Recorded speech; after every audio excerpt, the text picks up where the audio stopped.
and Chief of Defense Intelligence Major General EAP Udene Day retains his position.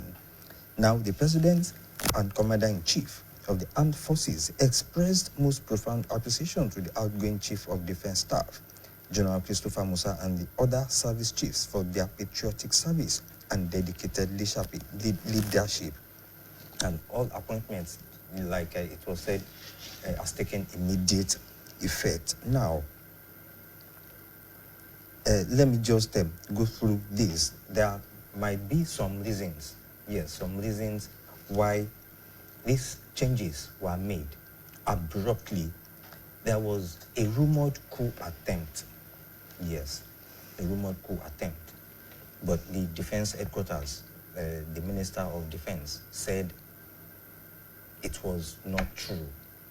The federal government, the second day, backed that allegation up that, yes, there was nothing like that. It was after, I think, the following week or about some days after, that this step came up.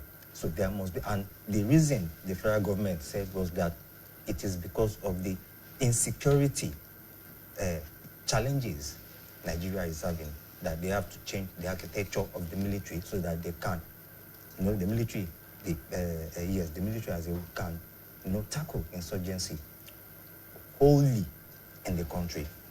Now, let me go through this. Now, the African Democratic Congress, yes, that was an allegation by the ADC. Yes, they questioned the sudden removal, suggesting it might be linked to an attempted coup, and the party demanded transparency and clarity on the reasons behind the sackings. Now, the ADC also said they criticized the government's response to the rumors, accusing them of deliberate obfuscation and outright confusion. The party urged the federal government, especially the president, to provide a clear explanation for the removals. Stability and security, yes, that is another point. Like I said, the sudden changes in the military hierarchy have raised concerns about stability within the ranks of the Nigerian army. And the ADC warned that such abrupt reshuffles could undermine operational effectiveness and fuel conspiracy theories. Yes, that has been one of the fears of Nigerians as a whole. The presidency explained that the decision to sack the service chiefs was aimed at injecting new direction, vision, and vigor, and also energy into the military. And the presidential aide, Bayo Onanuga, stated that President Tinubu acted within his authority as the commander-in-chief of the armed forces. And well, the new appointees, we have had them, and Nigerians have taken to social media to express their views, with some linking the sackings to the alleged failed coup attempt and others questioning the government's motives. And there are concerns. Yes, the ADC also highlighted the country's worsening insecurity with terrorist groups and bandits active in various parts of the country, and the party accused the government of prioritizing regime politics over national security. Well, Fatai Akinsomi Esquire, retired intelligence officer, Dr. Olubunmi Shodipo, public affairs analyst. Yes, let me first direct my first question to, yes, well, both of you. The president, well, recently announced new service chiefs. They sacked some, reshuffled some. How significant is this change to the context of Nigeria's current security challenges? Yes, Dr. Olubunmi Shodipo. Well, before I go into your question of how significant that move might be, please allow me to make a point, sir. I am intrigued by having you sit next to me, sir. As a young man growing up, I've always been intrigued with spies. Okay. I read Ian Fleming's James Bond. I read Nick Carter. Growing up, I mean, not too recently, I was watching Tom Cruise Mission Impossible series. Yes. I've always admired spies. So I'm goosebumps all over just having you sit next to me. All right, let's go on. Now, a new broom sweeps clean. We all know that. That's an age-old adage. A new broom sweeps clean. So, if the president thinks, in his wisdom, and seeing more depth than an average Nigerian can see about what is happening in the army, and the president considers it necessary to put a new set of people in charge of the affairs of the different hierarchies in the army, I think it's okay to allow, as long as improvements are made and results are obtained in the field. We all know that before the president came on board, they were much poorer than they are right now. When he came on board and appointed this new set of people, this set of people that were just released, much impact was made, much progress was made. You understand? So if he felt they have done a bit and he wants another set of people to inject new vigor, new direction, new vision, I think we should stop second-guessing him and allow those people he has appointed to work maybe 6 months, 8 months. If after 6 months, 8 months, you are not seeing any difference, then you can begin to talk. But I understand. When you are previewing the topic, you spoke about the leading figures that are talking about this or that or this or that about this move is the ADC. And you know they are an opposition party.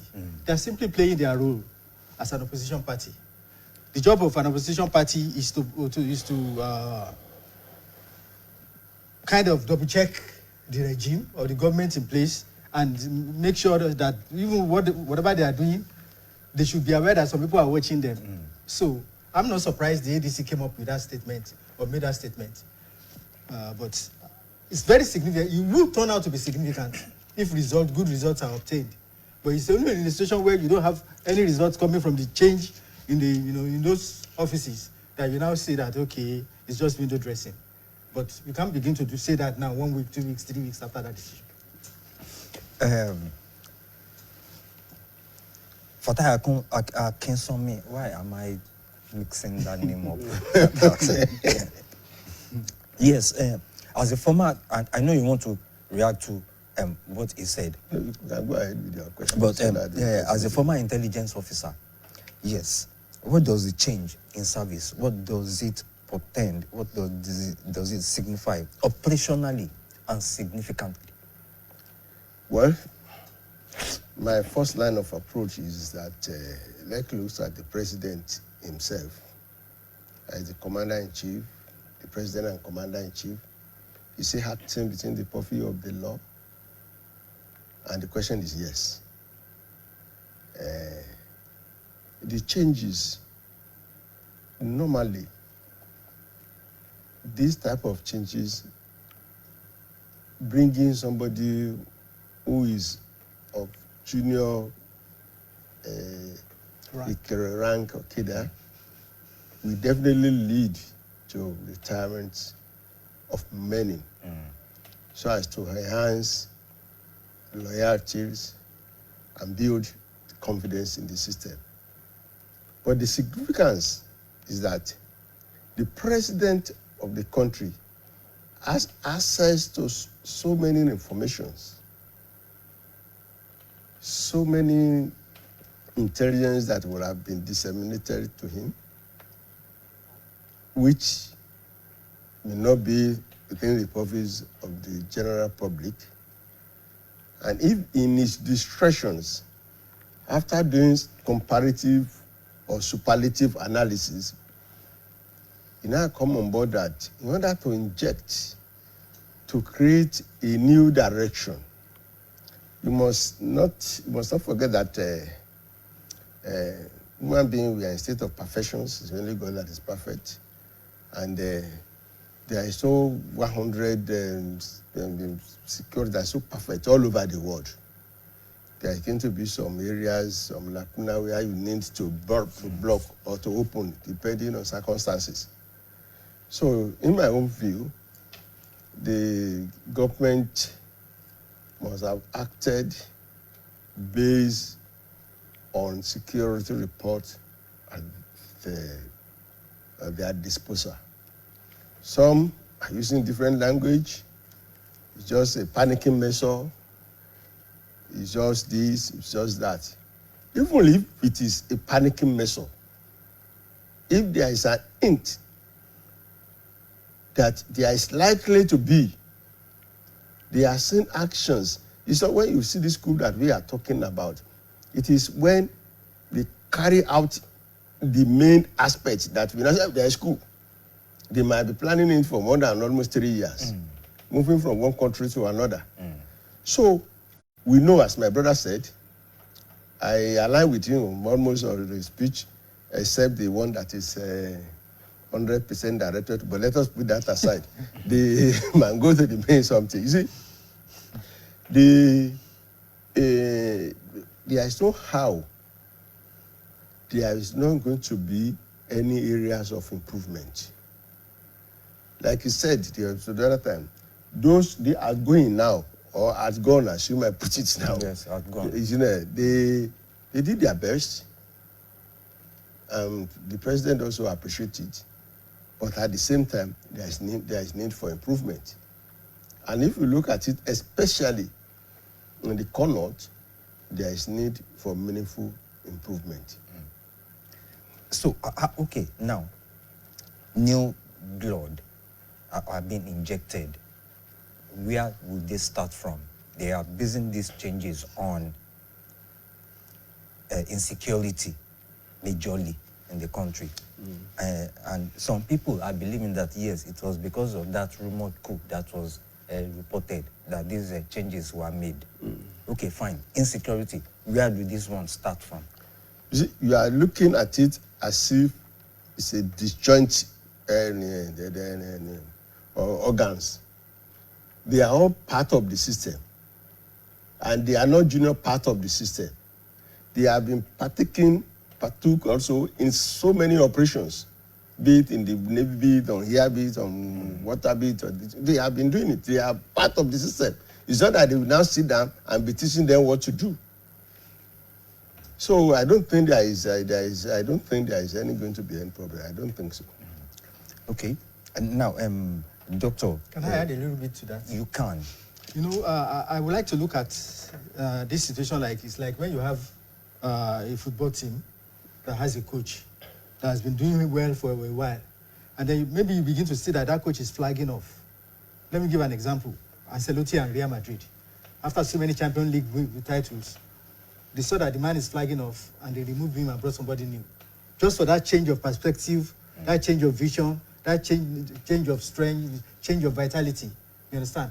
So the same way, it's not as if there might be even a master plan already on ground that the army is following. But when you bring in a new blood to still further the same master plan, you get a different result. You get better results.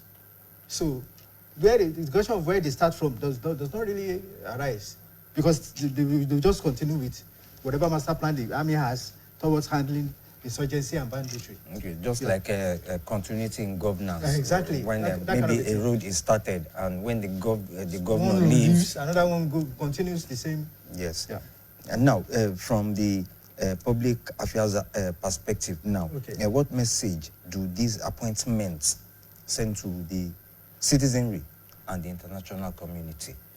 All right. First of all, the citizenry should get the message that the government cares about them. If the president doesn't care, anybody can be in that position and be misbehaving and be ineffective and not be getting results, and they will be retained in their position and nothing will happen to them. So if, despite all the results these people obtained, the president still felt he needed better hands, it's an indication to the citizenry that this president cares. This president wants results. This president wants all the killings to stop, the banditry to stop, the kidnapping to stop. So that's the first information the citizenry should get. They shouldn't so much focus on what opposition parties are saying, because opposition parties are just saying what they're just doing, the typical opposition party job of distracting and, so that they will get the people on their side, so that finally on the day of election, they will have reasons to vote for them. So that's a part. Now, apart from the international community, also, it depends on how much cooperation the international community have been getting from the army, from the set of people that left, and the set of people that are coming in. You understand? If there has been a lot of cooperation, And bringing in these new people will also show to the international community that the sitting president is on top of his job. You understand? And when we're talking about international community, believe me, we are not just talking about countries and embassies. We are also talking about international communities of terrorists, the Libyan group, international community with the Al-Qaedas, the whatever names they bear these days, you understand? To make them realize. For recently, about 26 individuals were arrested or something, and 11 of them in Nigeria, and they were members of international terrorist organization. ISWAP. 11 of them were arrested, sir. Actually, you heard about it. Right here on Nigerian soil. So don't think the insurgency and the banditry and all of that going on in Nigeria has only the interest of Nigerians and the interest of America and Britain and Europe and France and Germany. You understand? Some international terrorist organizations are also interested in what is going on in Nigeria. And when they see that their colleagues are being seriously dealt with, they will change their plans and decide, okay, Nigeria is too hot for us. Let's go to Niger. Let's go to Chad. Let's go. You understand? So that way, now when they see a sitting president who cares and who will not tolerate any nonsense from them, they also will reroute their plans and decide to go somewhere else. Okay, now, I asked Olubunmi, Akinswami, Fatai Akinswami Esquire, I asked him a question. He delved on that matter, but I will still ask him again. Yes, there are some issues here now. In your experience, what intelligence gaps or coordination failures have hindered past efforts, and how can the new chiefs correct them? Well, I don't think there is a problem of intergovernmental disseminations of information. In the past,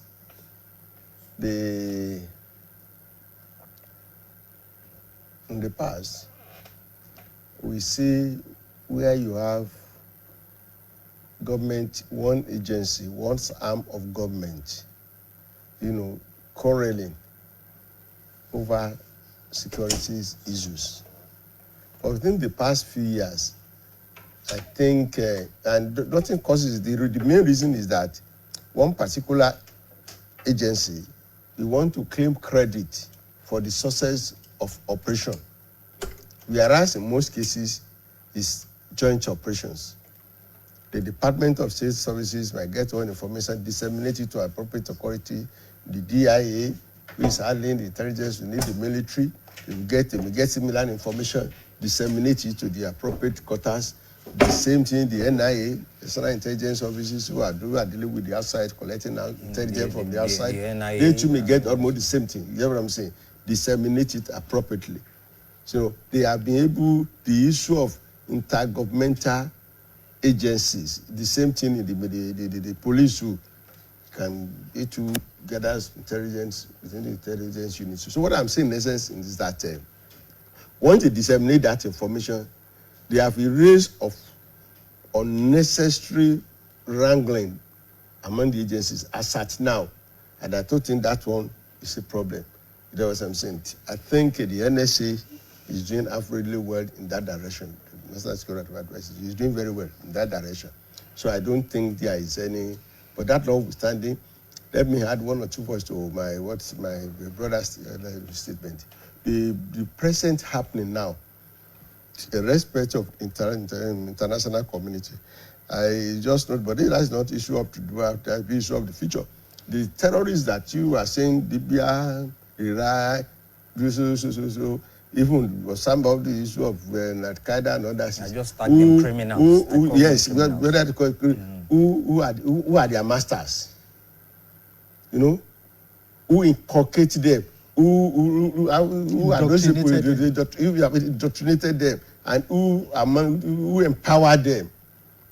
They are these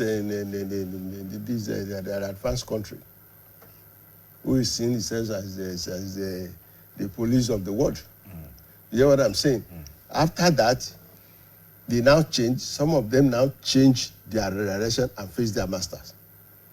So it doesn't start from Libya, it doesn't start from Iraq, it doesn't start from, most of them start from the United States of America. So, but because of the African nature, because of the economy, and when they want to make sure that the country is moving up, they will create problem, either security or economy problem for them. But the present something now that happened, it gives different signal to different international community and different signal to those of us who are within. So on the issue of those who are criminally minded, who are engaging in banditry, don't lose the sight that many of those arms and ammunition, they have traced some to some of the military personnel. Those who are expected to protect us, selling guns, selling ammunition. You know what I'm saying? Providing them food. Providing them food. That chain now might have been broken. You get what I'm saying? During the reign of President Olusegun Obasanjo, immediately he got there. It doesn't take about a few months. He moved police and military units. He moved some from Mokola to Abuja. They will remove those people within that cantonment. They will also bring them to Abuja. So it's just a means to just destabilize. So, and it can reduce, even if they want to plan, it's first stabilize them. You understand? Because they need to communicate. They don't know who they do. They are taking them to the environment. So what I'm saying, and the same thing in the international community. Those who are supplying, if you see most of the boundary did not have been supplied with ammunition by SWAP.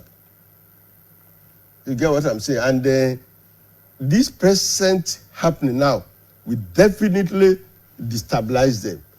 Even before they say they don't know what to do, we must have covered certain field. And I pray that there will be respite at the end of the day. And you are talking about these people, these terrorists and bandits, criminals in general, most of them, I know, were trained by the Western world. Most of them, especially the US. Yes, I can say it categorically. So I don't know how the military, the new service chiefs can move, to contain this. There are still killings going on. There was one yesterday, again, I think Kebbi State, another one in another state, I think Taraba State, yesterday. How to move by the new service chief, that is what I'm really particular about. You see, the problem within these countries is they look very enormous. But if you look at the present indices, the other time when Ikonje Iweala visited the president, so when it comes to the issue of economy, the economy is stable now.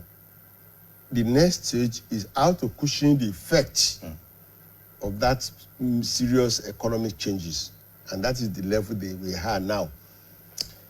Now, yes, most of these terrorist groups, they have, was it yesterday or day before yesterday? The CDS was addressing the military personnel, and he was talking to them on area where they need to shoot without looking back. One, if the life of a person, your personnel, or his life or the life of the person is in danger, if that is of his colleagues in danger, if terrorists are attacking the community with dangerous gun, you don't need to say, I want to take order from so. What happened is that it is because a lot of things have been seriously compromised. And these people, at times, they even go to the village to recruit them. Spending some 2 hours, some days, and the heads of the government officials, they will also be aware. You have seen the situations where the head of the bandit have been given chieftaincy title. The other day I was looking at the situation where is it serious, is it marriage or naming ceremony, something like that, and they went. It's sad, it's abnormal, it's unthinkable. Whereas the other time, was it the former CDS, the gone CDS, it was to address people about the drone, the success of using drone to attack. You know what I'm saying? It's not that something is there, it's not there, but they are looking at the extremely necessary.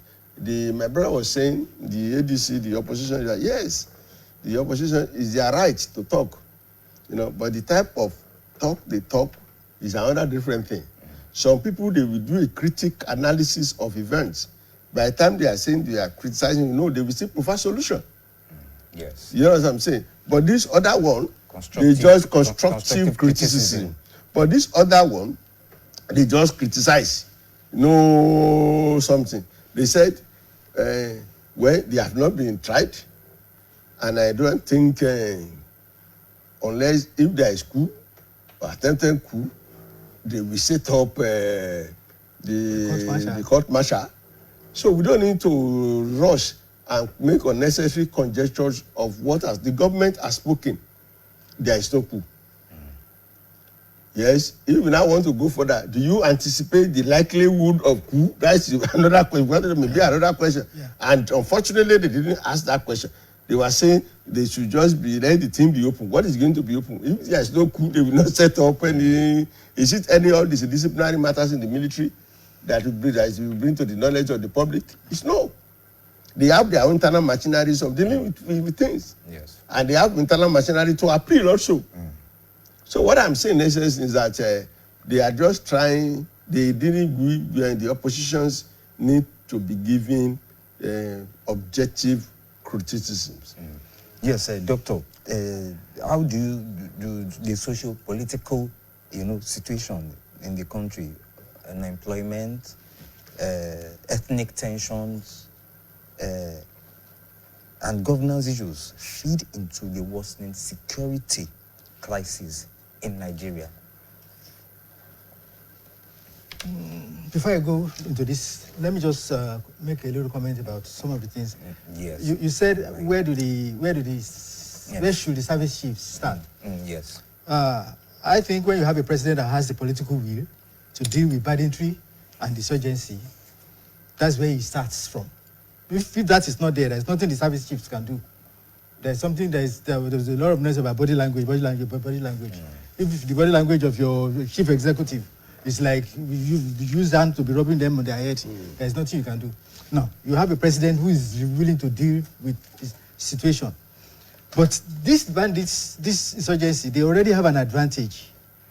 The other time there were killings in Benue, I was listening to a clip. That clip never made general dissemination. The woman was crying that we know these people who are coming to kill us. They are coming from their enclosure. And after they have killed us, they run back into their enclosure. What is that enclosure? That enclosure was the Ruga you and I said no to. The relative peace we are enjoying in the southwest today is because we said no to Ruga. Those who accepted Ruga, who had enclosures within their communities, they are using those enclosures as forward operation base for insurgency and banditry. You understand? If an army wants to attack a place, in most cases they won't take the long journey for the attack. They will set up a forward operational base and move men and equipment there at night, or even during the day when the enemy is distracted, and then from there they now operate. If the service chiefs really want to work, that's where they should start from. Remove all the Rugas, and those people will have a breath of fresh air. But I wonder if that will ever happen. Now, let me address the question you have raised. Now, socio-political situation, unemployment, mass illiteracy. We can see the difference between what's happening in the north and what's happening in the south. There's a relative peace in the west, That's because of the legacy of our founding fathers and the education we were given here. A lot of the masses in the north, northwest, northeast, a lot of them are Almajiris, uneducated. It's very easy for somebody to come and indoctrinate them. Tell them that if you do this and do this and do this, we will give you this. And even if you die trying to do it, there is you go somewhere where you enjoy 7 virgins and stuff like that. And when people have very, very low level of education, it's very easy for them to be deceived and to be reprogrammed. So it fits the socio-political situation, the unemployment, because it says what to delay. You understand? So when you have a whole masses of people that are not doing anything, it's easy for somebody to come I'm from Shagamu, Ogun State. There was a time when some light-skinned, I don't know where, maybe they are Libyan or Arab, and they came and they settled in Shagamu and they started trying to indoctrinate people. They didn't spend more than 3 to 4 months before they left. You understand? I'm sure if those people had settled in Benin, Kagwa, or Kiniko or somewhere, they would probably have become sheikhs by now. You understand? Why? Because a typical Yoruba man, there is a Christian in his family, there is a Muslim in his family, there is an animist and a priest, Ifa priest in his family. And you are not telling him that these people are to be killed. And when you kill these people, you go somewhere nice. You kill your in-law and you go somewhere nice. Yoruba man will tell you to be something with your head. So that's why. So, socio-political, one, it works, it fits into it. Also, religious extremism fits into it. Unemployment and all of that fits into it. So, the more the government work on elevating the level of education of the people, I like something that happened recently. The Minister of Education brought back history. When you as a people know your history, it's difficult for somebody to come and tell you, you know where you're coming from. But Mali said, if you know where you're coming from, you know where you are going. You understand? At least you have an idea of where you're going. And somebody will not come and take you back to where you're coming from because you already know that's where you're coming from. Yeah. Yes, sir. Fatai Akinsomi, how should government communication and community engagement, strategies evolve to rebuild trust in the military and security institutions, other security agencies? You see, well, they align with my other colleagues in respect of illiteracies and poverty. In fact, what is creating more serious problem for us is illiteracy and poverty. And align with the observations in the North. If 100,000 Alumni died in something now, they are so happy we see them crying because they must have left home more than 20 years ago. They don't have to have home. So they are so happy the house, they are so where they. So there is, so in respect of the Ruga horn, let me just preach something. Okay, sir. We said we don't want the roamings of animals on the streets. They now brought Ruga with certain things embedded, which is more or less of ceding some of our own land legally to an outsiders. If you read it very well, the contents of that Ruga is annoying. And thank God that our leaders and especially the political leaders are able to jettison it with impunity. But however, some of this Ruga we are talking is in a particular community. I'm not going, but just to link it with your question. And that is why many people are yearning for community policing. We have gotten to a stage where the sources of military operation, security operation, also depend largely on the information or assistance removed and received from the community.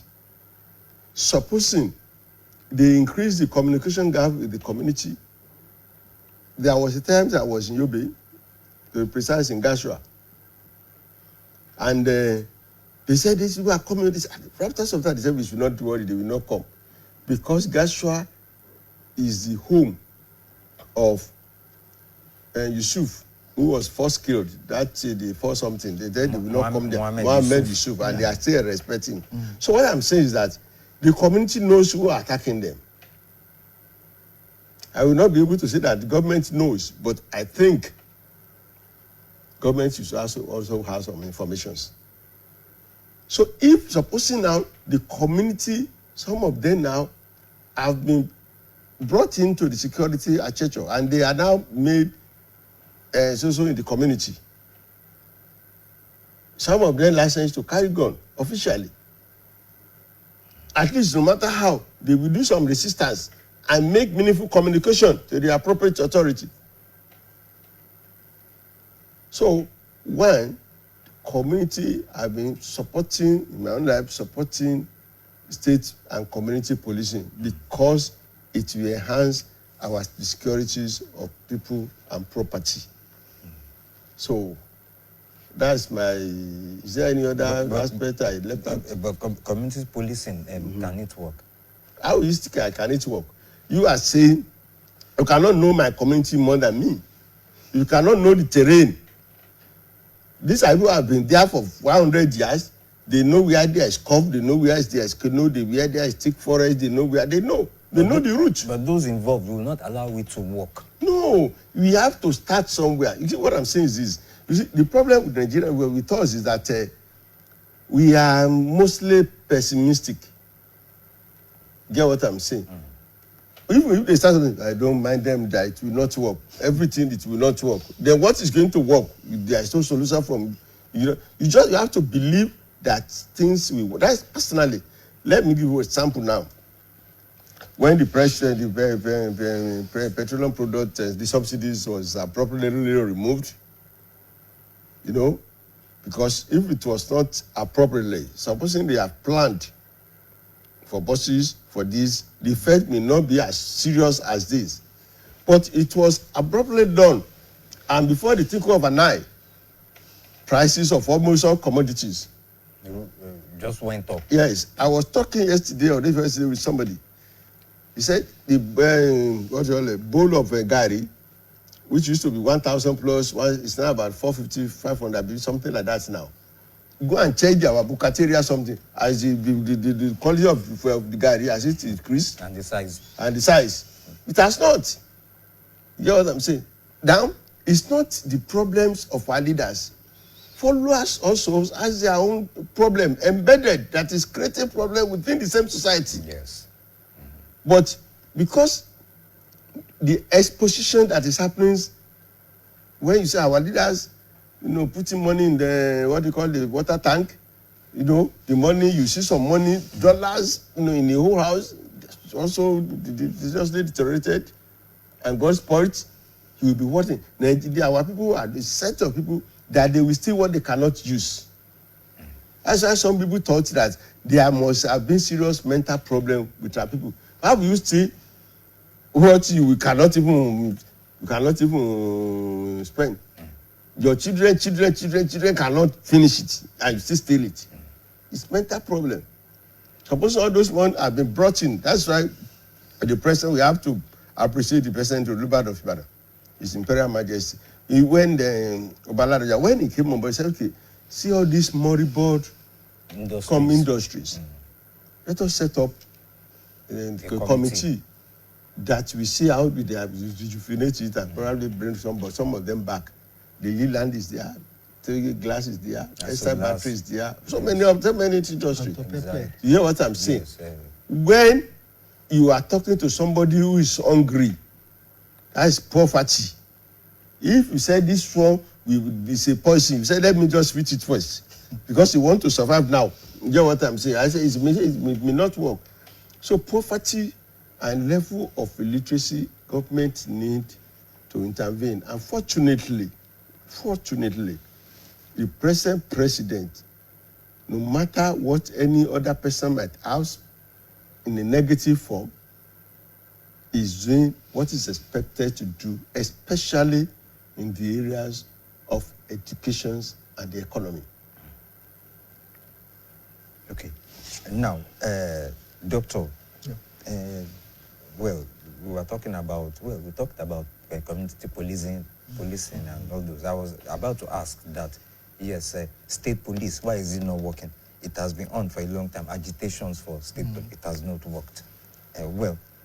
Maybe you can quickly talk on that. State police has not been implemented yet. Yes. So you can't say it has not worked. Yes. Probably he's addressing his mind to the First Republic when we have any native authority police, those people with just short Shots, yeah. Yes. And that time, they were misused.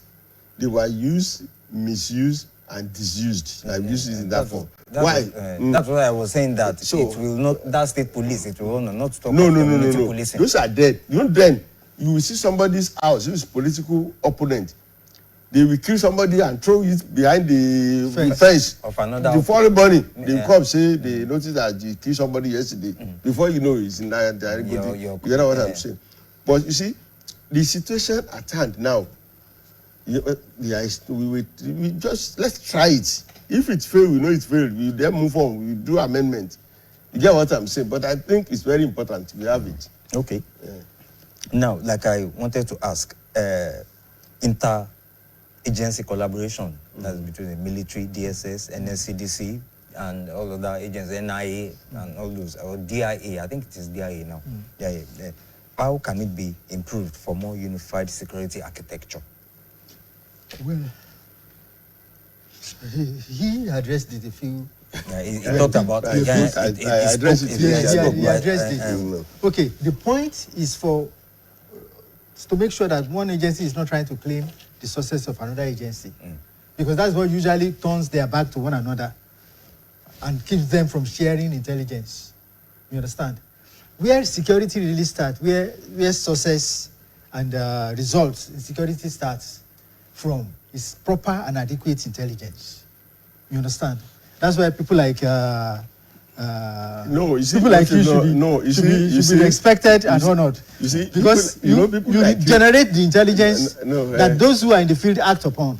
No, it's not only. You see, let me tell you one thing. Security operation is the responsibility of everybody. Yeah. It's because Nigerians, with your level of education now, you ought to have known how to get the secure, meaningful information for the government without you being sought for. You see it as contributions to the states. You get what I'm saying? But many of us, they will just pass by and say, it's not my concern. Whereas it's your concern. One, what is that much? You know something I do. I'm not good in saying games. So what I'm saying in essence is that,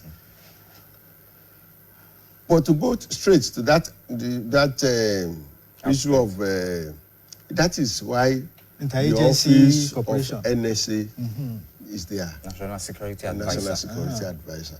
And I think from what I witnessed some few years back, which is very close to this something, they understand themselves more. There is more unity. You know what I'm saying? In the dissemination of something. When you see any operations, they will tell you, the military that had such a president, they will tell you this is a joint operation. You know what I'm saying? They didn't lay claim to say it is our success. No, we should see the thing holistically. Nigerian is one. Everybody, what we want is that peace for the property and the people within Nigeria. And I want to say that what keeps the citizens or the citizenry, in most cases, from giving security operatives good intelligence and proper information is that first, they might fear for they might be fearing for their lives. There have been cases of where people in the neighborhood told the police about who is operating and who are the thieves in the area. And then very next night, the thief came to the house of the man that gave her the information, which means somebody compromised on that information. Apart from that, there are some bad eggs amongst the security operatives. Some of them tamper with evidence. Some of them, if there's an accident and somebody carries the victim of the accident, they will not let you go. They will not allow you. You are just passing by and you saw the victim of the accident and you want to rescue the life. They will not let you go. Because if the man dies in the hospital, both the doctor and you that brought it, you'll be in trouble. So now in developed countries, they have improved, they have seen these things, and they have learned to find solutions to make sure that bad eggs Are weeded out. apart from that are weeded out, their hands are curtailed. For example, their police now have body cameras. The police have body cameras that people who are in the operational room will be seeing what the police is seeing real time. So the police that man does not have any time and opportunity to tamper with evidence or tell lies against innocent citizens who are just trying to help. So if we also recognize that fact that you have bad eggs everywhere in every system, and you set up institutions and safeguards that will allow. There was a time in this country, people were encouraged to come out and whistle blow.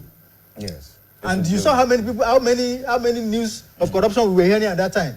But now it seems that program has been compromised because we are not hearing anything anymore. Yes. So these are the things that will make either the citizenry participate in the security process, like my elder here was saying, or hold back and say, Yes, I want to thank you both. Yeah. Yes, I want to thank you for coming on the program. Well, the main issue now is that, well, we believe that the new service chiefs, yes, will start from somewhere good and they will achieve results. Yes, we've been talking about new service chiefs and security questions on matters arising in Ile-Akedo Basharu in Ibadan, BCOS television, to be precise. Yes, Fatai Akenswamy Esquire, retired intelligence officer. Yes, he has been delving so much, giving us some details, some hints about, yes, what really is on ground. Thank you very much for coming on the program. Thank you, my brother. And yes, Dr. Olubunmi Sodipo, public affairs analyst, and also, yes, he has been giving me some hints, yes, giving us some hints about, yes, what is really on ground. Thank you very much, Dr. Olubunmi Sodipo. My pleasure. Yes, public affairs analyst. And yes, I want to thank my producer, Yemi Alao, assistant producer, Muti Ogunwale, supervising producer, Bumi Oyedemi, and of course, my executive producer, Dotun Odlaiton. Next week, we'll come your way again with another edition of Matters Arising on BCOS television, Ile-Akedo Basharu, right here in the city of Ibadan. My name is Bimbo Akombi. Enjoy the rest of the afternoon. Good afternoon.